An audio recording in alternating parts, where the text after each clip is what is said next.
السلام علیکم ورحمۃ اللہ وبرکاتہ۔ ایک بار جبرائیل علیہ السلام نبی کریم صلی اللہ علیہ وآلہ وسلم کے پاس آئے تو آپ صلی اللہ علیہ وآلہ وسلم نے دیکھا کہ جبرائیل کچھ پریشان ہے۔ آپ نے فرمایا، جبرائیل کیا معاملہ ہے کہ آج میں آپ کو غمزدہ دیکھ رہا ہوں؟ جبرائیل نے عرض کی، اے محبوب، کل میں اللہ پاک کے حکم سے جہنم کا نظارہ کر کے آیا ہوں۔ اس کو دیکھنے سے مجھ پہ غم کے آثار نمودار ہوئے ہیں۔ نبی کریم صلی اللہ علیہ وسلم نے فرمایا، جبرائیل مجھے بھی جہنم کے حالات بتاؤ۔ جبرائیل نے عرض کی، جہنم کے کل 7 درجے ہیں۔ ان میں جو سب سے نیچے والا درجہ ہے، اللہ اس میں منافقوں کو رکھے گا۔ اس سے اوپر والے 6 درجے میں اللہ تعالیٰ مشرک لوگوں کو ڈالیں گے۔ اس سے اوپر 5ویں درجے میں اللہ سورج اور چاند کی پرستش کرنے والوں کو ڈالیں گے۔ 4تھے درجے میں اللہ پاک آتش پرست لوگوں کو ڈالیں گے۔ 3رے درجے میں اللہ پاک یہودیوں کو ڈالیں گے، اور 2 درجے میں اللہ تعالیٰ عیسائیوں کو ڈالیں گے۔ یہ کہہ کے جبرائیل علیہ السلام خاموش ہو گئے تو نبی کریم صلی اللہ علیہ وسلم نے پوچھا، جبرائیل آپ خاموش کیوں ہو گئے؟ مجھے بتاؤ کہ پہلے درجے میں کون ہوگا؟ جبرائیل علیہ السلام نے عرض کیا، اے اللہ کے رسول، پہلے درجے میں اللہ پاک آپ کی امت کے گناہ گاروں کو ڈالیں گے۔ جب نبی کریم صلی اللہ علیہ وآلہ وسلم نے سنا کہ میری امت کو بھی جہنم میں ڈالا جائے گا تو آپ بے حد غمگین ہوئے اور آپ نے اللہ سے دعائیں مانگنا شروع کی۔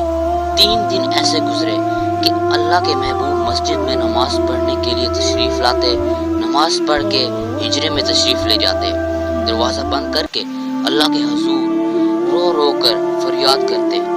صحابہ حیران تھے کہ نبی کریم صلی اللہ علیہ وآلہ وسلم پہ ایک کیسی کیفیت طاری ہوئی ہے، مسجد سے ہجرے میں جاتے ہیں، گھر بھی تشریف لے کر نہیں جا رہے۔ جب 3را دن ہوا تو سیدنا ابوبکر صدیق رضی اللہ تعالیٰ عنہ سے رہا نہ گیا۔ وہ دروازے پہ آئے، دستک دی اور سلام کیا، لیکن سلام کا جواب نہیں آیا۔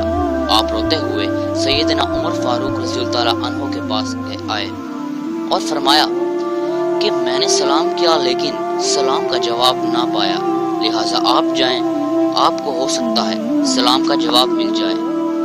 آپ گئے تو آپ نے 3 بار سلام کیا لیکن سلام کا جواب نہ آیا۔ حضرت عمر نے سلیمان فارسی کو بھیجا لیکن پھر بھی سلام کا جواب نہ آیا۔ حضرت سلیمان فارسی نے واقعے کا تذکرہ حضرت علی رضی اللہ تعالیٰ عنہ سے کیا، لیکن حضرت علی رضی اللہ تعالیٰ عنہ نے سوچا کہ جب اتنے عظیم شخصیات کو سلام کا جواب نہ ملا تو مجھے بھی نہیں جانا چاہیے، بلکہ ان کی نور نظر بیٹی فاطمہ اندر بھیجنی چاہیے۔ لہٰذا آپ نے فاطمہ رضی اللہ تعالیٰ عنہ کو سب حوال بتا دیا۔ آپ حجرے کے دروازے پہ آئی اور کہا، ابا جان السلام علیکم۔ بیٹی کی آواز سن کر محبوب کائنات اٹھے، دروازہ کھولا اور سلام کا جواب دیا تو حضرت فاطمہ رضی اللہ تعالیٰ عنہا نے پوچھا، ابا جان آپ پر کیا کیفیت ہے کہ 3 دن سے آپ یہاں تشریف فرما ہیں؟ نبی کریم صلی اللہ علیہ وآلہ وسلم نے فرمایا کہ جبرائیل نے مجھے آگاہ کیا ہے کہ میری امت بھی جہنم میں جائے گی۔ فاطمہ بیٹی، مجھے اپنے امت کے گناہ گاروں کا غم کھائے جا رہا ہے اور میں اپنے مالک سے دعائیں کر رہا ہوں کہ اللہ ان کو معاف کر اور جہنم سے بری کر۔ یہ کہہ کر آپ پھر سجدے میں چلے گئے اور رونا شروع کیا، یا اللہ میری امت، یا اللہ میری امت کے گناہ گاروں پہ رحم کر، ان کو جہنم سے آزاد کر۔ کہ اتنے میں حکم آ گیا، وَلَسَوْفَ يُعْتِكَ رَبُّكَ فَتَرْضَىٰ، اے میرے محبوب غم نہ کر، میں تم کو اتنا عطا کر دوں گا کہ آپ راضی ہو جائیں گے۔ آپ خوشی سے کھل اٹھے اور فرمایا، لوگوں، اللہ نے مجھ سے وعدہ کیا ہے کہ وہ روز قیامت مجھے میری امت کے معاملے میں خوب راضی کرے گا، اور میں نے اس وقت تک راضی نہیں ہونا جب تک میرا آخری امتی بھی جنت میں نہ چلا جائے۔ سبحان اللہ۔ یہ واقعہ سنتے ہوئے میری آنکھوں میں آنسو آ گئے کہ ہمارا نبی اتنا شفیق اور غم محسوس کرنے والا ہے، اور بدلے میں ہم نے ان کو کیا دیا۔ آپ کا ایک سیکنڈ اس تحریر کو دوسرے لوگوں تک پہنچانے کا ذریعہ ہے۔ میری آپ سے عاجزانہ اپیل ہے کہ لا حاصل اور بے مقصد ویڈیوز ہم سب شیئر کرتے ہیں، آج اپنے نبی کی رحمت کا یہ پہلو کیوں نہ شیئر کریں؟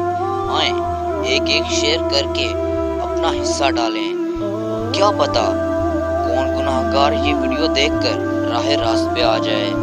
اگر ویڈیو اچھی لگے تو دوسرے لوگوں کی بھلائی کے لیے اسے شیئر ضرور کریں۔ اللہ حافظ۔